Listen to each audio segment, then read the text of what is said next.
Alors, sans plus tarder, nous allons entamer avec l'enseignement sur le péché.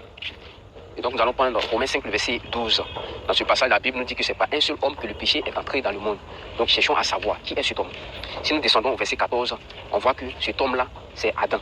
Et donc, nous allons chercher à rencontrer Adam et lui demander comment est-ce que le péché est entré dans le monde. Livre de Genèse. Alors, nous allons voir la création de l'homme. Avant de créer l'homme, Dieu a dit, faisons l'homme à notre image et selon notre ressemblance. Qu'est-ce que cela veut dire?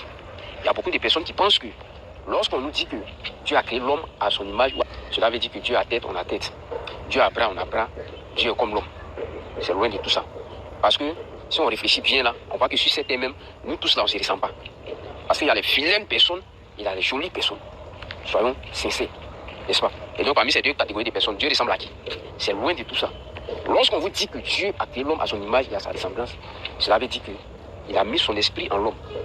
Ce qui fait que l'homme est aussi juste, saint, parfait. Être à l'image de Dieu, c'est avoir l'esprit de Dieu qui nous rend juste, saint et parfait. N'est-ce pas? Alors depuis ce moment, à cause de son esprit qui est en l'homme, Dieu a donné le pouvoir à l'homme de dominer sur toute créature sur cette terre. N'est-ce pas? Et donc lorsque nous allons dans Genèse 2, le verset 15, on voit que Dieu a fait un jardin. Il a mis l'homme là-bas pour cultiver ce jardin-là et pour garder ce jardin, n'est-ce pas? Mais il dit quoi? Ils peuvent manger tout dans ce jardin-là, mais qu'ils ne doivent pas manger de l'arbre de la connaissance. Donc depuis ce moment, même s'ils s'amusaient dans le jardin, ils s'amusaient jusqu'à qu'ils arrivaient auprès de l'arbre de la connaissance du bien et du mal, ils fuyaient loin de cet arbre-là. Pourquoi? Parce que ça représentait un danger pour eux. C'était comme du poison. Donc ils s'éloignaient de ça. Mais voilà qu'un jour quelque chose s'est passé. Genèse 3, le verset 1. À partir du verset 1, la Bible nous dit que le serpent était le plus rusé de tous les animaux des champs. L'Éternel Dieu avait fait. Il dit à la femme. C'est-à-dire qu'ici même, on voit un serpent qui est en train de parler. Alors que la famille, nous savons que sur cette terre, le serpent ne parle pas. Alors, qui est ce serpent? Tout le monde dit que c'est le diable. Mais c'est quel passage qui vous dit que c'est le diable?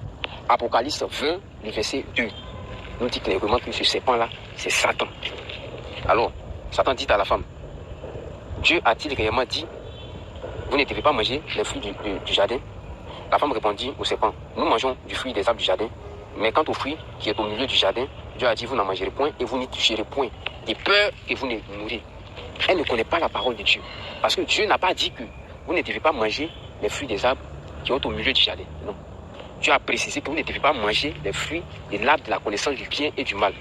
Et donc, si nous revenons en arrière, dans Genèse 2, le verset 9, on voit que au milieu du jardin, Dieu a fait pousser deux arbres.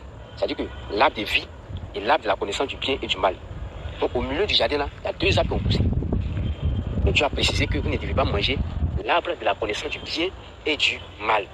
Parce que quand vous allez manger ça, vous allez mourir. Et la femme, en plus qu'elle ne connaît pas ça, elle dit encore que de peur que vous ne mourrez. C'est-à-dire que si tu as mangé tout, peut-être que tu vas mourir, ou bien tu ne vas pas mourir. Mais c'est loin de tout ça. Dieu a précisé que vous allez mourir. Alors, lorsque le diable a entendu ça, il a vu que voilà l'occasion.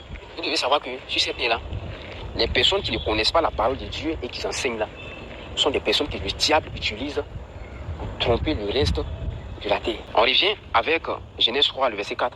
Le serpent dit à la femme, vous ne mourrez point. Mais Dieu sait que le jour où vous allez manger, vos yeux s'ouvriront et que vous serez comme des dieux connaissant le bien et le mal. C'est-à-dire qu'à partir du verset 5, on voit le diable qui a fait naître un cœur dans le cœur de la femme. C'est-à-dire que le cœur est devenu Dieu comme Dieu. Alors depuis ce moment, la femme dit, ah bon, donc c'est parce que Dieu ne veut pas qu'on devienne Dieu comme lui. Voilà pourquoi il dit de ne pas manger ce fruit-là. Ah, alors depuis ce moment, l'arbre qu'ils ont vu comme un danger, au verset 6, la Bible nous dit quoi? La femme vit que l'arbre était bon à manger et agréable à la vue et qu'il était précieux pour ouvrir l'intelligence. Elle prit de son fruit, en mangea et en donna aussi à son mari qui était auprès d'elle et il en mangea.